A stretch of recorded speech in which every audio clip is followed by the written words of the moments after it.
Thank you very much. I am absolutely thankful and grateful for this opportunity, and I feel massively underqualified, and I'm looking forward to spending the next 18 minutes with you doing three things. I really want to tell you the awesome story. I want to take you through the 3 A's of awesome, and I wanted to leave you with a closing thought. So the awesome story, it begins about 40 years ago when my mom and my dad came to Canada. My mom left Nairobi, Kenya. My dad left a small village outside of Amritsar, India, and they got here in the late 1960s. They settled in a shady suburb about an hour east of Toronto, and they settled into a new life. They saw their first dentist, they ate their first hamburger, and they had their first kids. My sister and I grew up here, and we had quiet, happy childhoods. We had close family, good friends, and a quiet street. We grew up taking for granted a lot of the things that my parents couldn't take for granted when they grew up.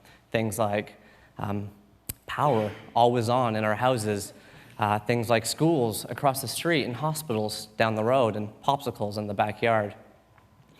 We grew up and we grew older. I went to high school. I graduated. I moved out of the house. I got a job. I found a girl. I settled down. And I realize it sounds like a bad sitcom or a Cat Stevens song. But life was pretty good. Life was pretty good.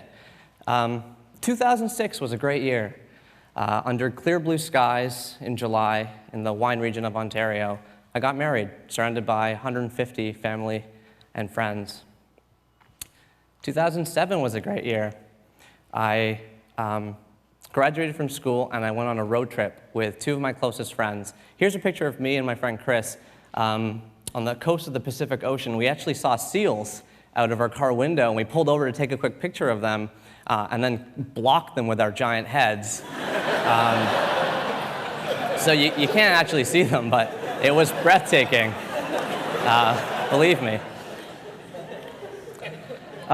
2008 and 2009 were a little tougher. I know that they were tougher for a lot of people, not just me. First of all, the news was so heavy. It's still heavy now, and it was heavy before that, but when you flip open a newspaper, when you turned on the TV, it was about ice caps melting, wars going on around the world, earthquakes, hurricanes, and an economy that was wobbling on the brink of collapse, and then eventually did collapse, and so many of us losing our homes or our jobs or our retirements or our livelihoods. 2008 and 2009 were heavy years for me for another reason, too. I was going through a lot of personal problems at the time.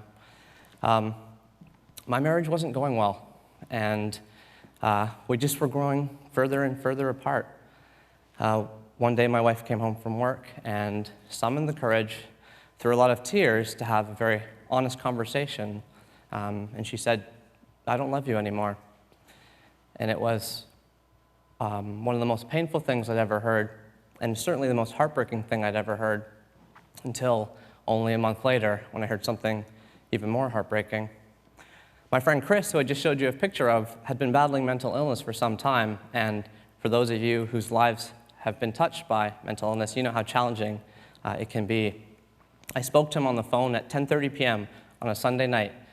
We talked about the TV show we watched that evening. And Monday morning, I found out that he disappeared. Very sadly, he took his own life. And it was a really heavy time. And as these dark clouds were circling me, and I was finding it really, really difficult to think of anything good, I said to myself that I really needed a way to focus on the positive somehow. So I came home from work one night, and I logged onto the computer, and I started up a tiny website called 1000awesomethings.com. I was trying to remind myself of those simple, universal little pleasures that we all love, but we just don't talk about enough. Things like waiters and waitresses who bring you free refills without asking, being the first table to get called up to the dinner buffet at a wedding, wearing warm underwear from just out of the dryer, or when cashiers open up the new checkout lane at the grocery store, and you get to be first in line, even if you were last at the other line. Swoop right in there.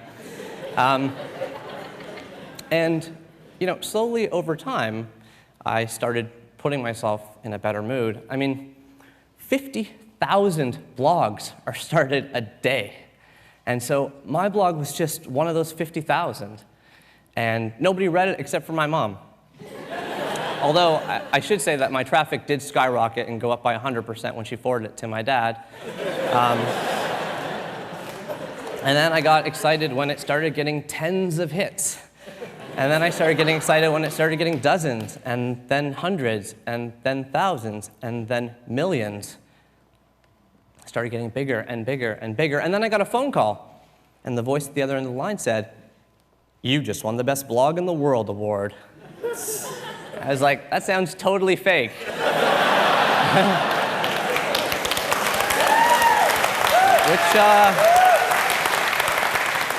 Which African country do you want me to wire all my money to? But turns out, I jumped on a plane and I ended up walking a red carpet between Sarah Silverman and Jimmy Fallon and Martha Stewart. And I went on stage to accept a Webby Award for Best Blog. And the surprise and just the amazement of that was only overshadowed by my return to Toronto when, in my inbox, 10 literary agents were waiting for me to talk about putting this into a book. Flash forward to the next year, and the Book of Awesome has now been on #1 on the bestseller list for 20 straight weeks.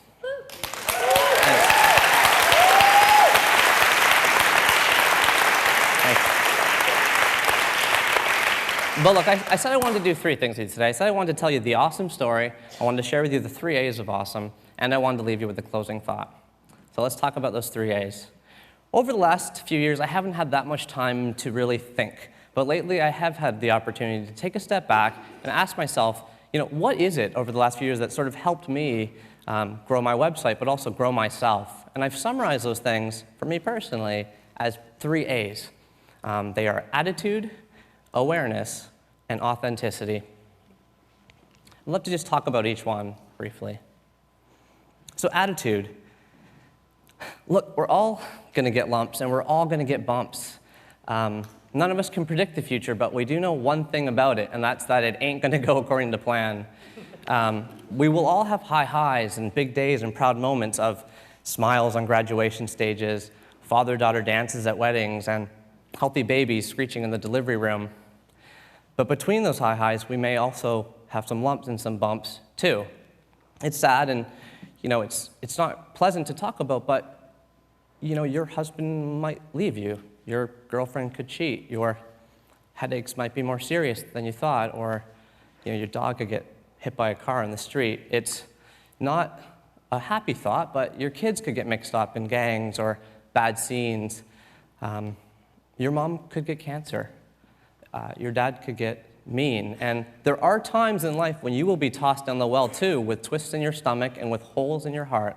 And when that bad news washes over you, and when that pain sponges and soaks in, I just really hope you feel like you've always got 2 choices. 1, you can swirl and twirl in gloom and doom forever. Or 2, you can grieve and then face the future with newly sober eyes. Having a great attitude is about choosing option number 2, and choosing, no matter how difficult it is, no matter what pain hits you, choosing to move forward and move on and take baby steps into the future. The second A is awareness. I love hanging out with 3-year-olds. I love the way that they see the world because they're seeing the world for the first time. I love the way that they can stare at a bug crossing the sidewalk. I love the way that they'll stare slack-jawed at their first baseball game with wide eyes and a mitt on their hand, soaking in the crack of the bat and the crunch of the peanuts and the smell of the hot dogs. I love the way that they'll spend hours picking dandelions in the backyard and putting them into a nice centerpiece for Thanksgiving dinner. I love the way that they see the world because they're seeing the world for the first time. Having a sense of awareness is just about embracing your inner 3-year-old. Because you all used to be 3 years old. That 3-year-old boy is still part of you. That 3-year-old girl is still part of you. They're in there. And being aware is just about remembering that you saw everything you've seen for the first time once, too. So there was a time when it was your first time ever hitting a string of green lights on the way home from work. There was the first time you walked by the open door of a bakery and smelt the bakery air, or the first time you pulled a $20 bill out of your old jacket pocket and said, "Found money."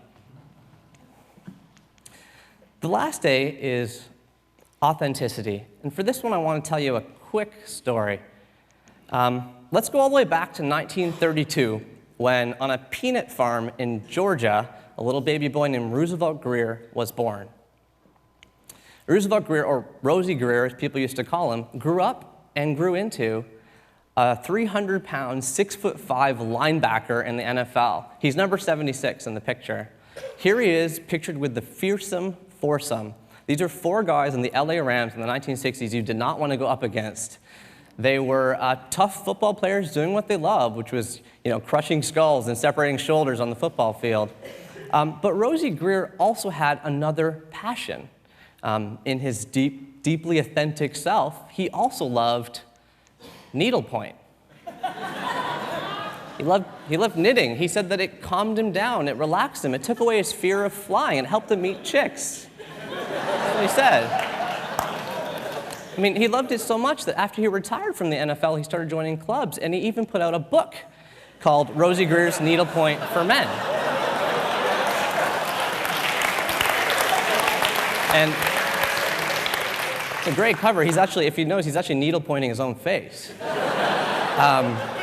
And so what I love about this story is that Rosie Greer is just such an authentic person. And that's what authenticity is all about. It's just about being you and being cool with that. And I think when you're authentic, you end up following your heart, and you put yourself in places and situations and in conversations that you love and that you enjoy. You meet people that you like talking to. You go places you've dreamt about. And you end up following your heart and feeling very fulfilled. So those are the 3 A's. For the closing thought, I want to take you all the way back to my parents coming to Canada. Now, I don't know what it would feel like coming to a new country when you're in your mid-20s. I don't know because I never did it. But I would imagine that it would take a great attitude. I would imagine that you'd have to be pretty aware of your surroundings and appreciating the small wonders that you're starting to see in your new world. And I think you'd have to be really authentic. You'd have to be really true to yourself in order to get through what you're being exposed to. I'd like to pause my TED Talk for about 10 seconds right now, because you don't get many opportunities in life to do something like this, and my parents are sitting in the front row, so I want to ask them to, if you don't mind, stand up, and I want to say thank you to you guys.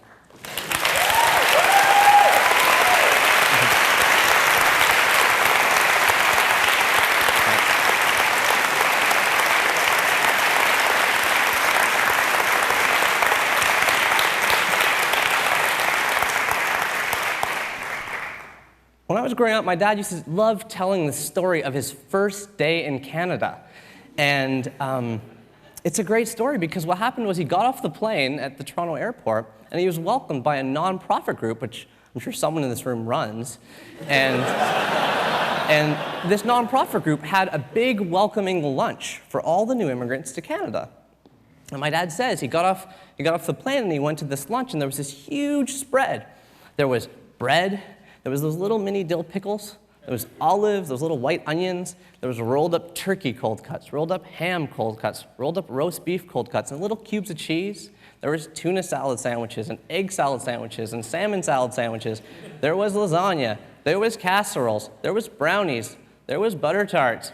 And there was pies, lots and lots of pies. And when my dad tells the story, he says, the craziest thing was, I'd never seen any of that before except bread. I didn't know what was meat, what was vegetarian. I was eating olives with pie. I just couldn't believe how many things you can get here.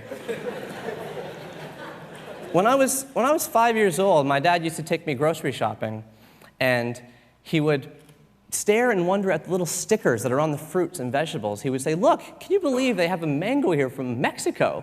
They've got an apple here from South Africa. Can you believe they got a date from Morocco?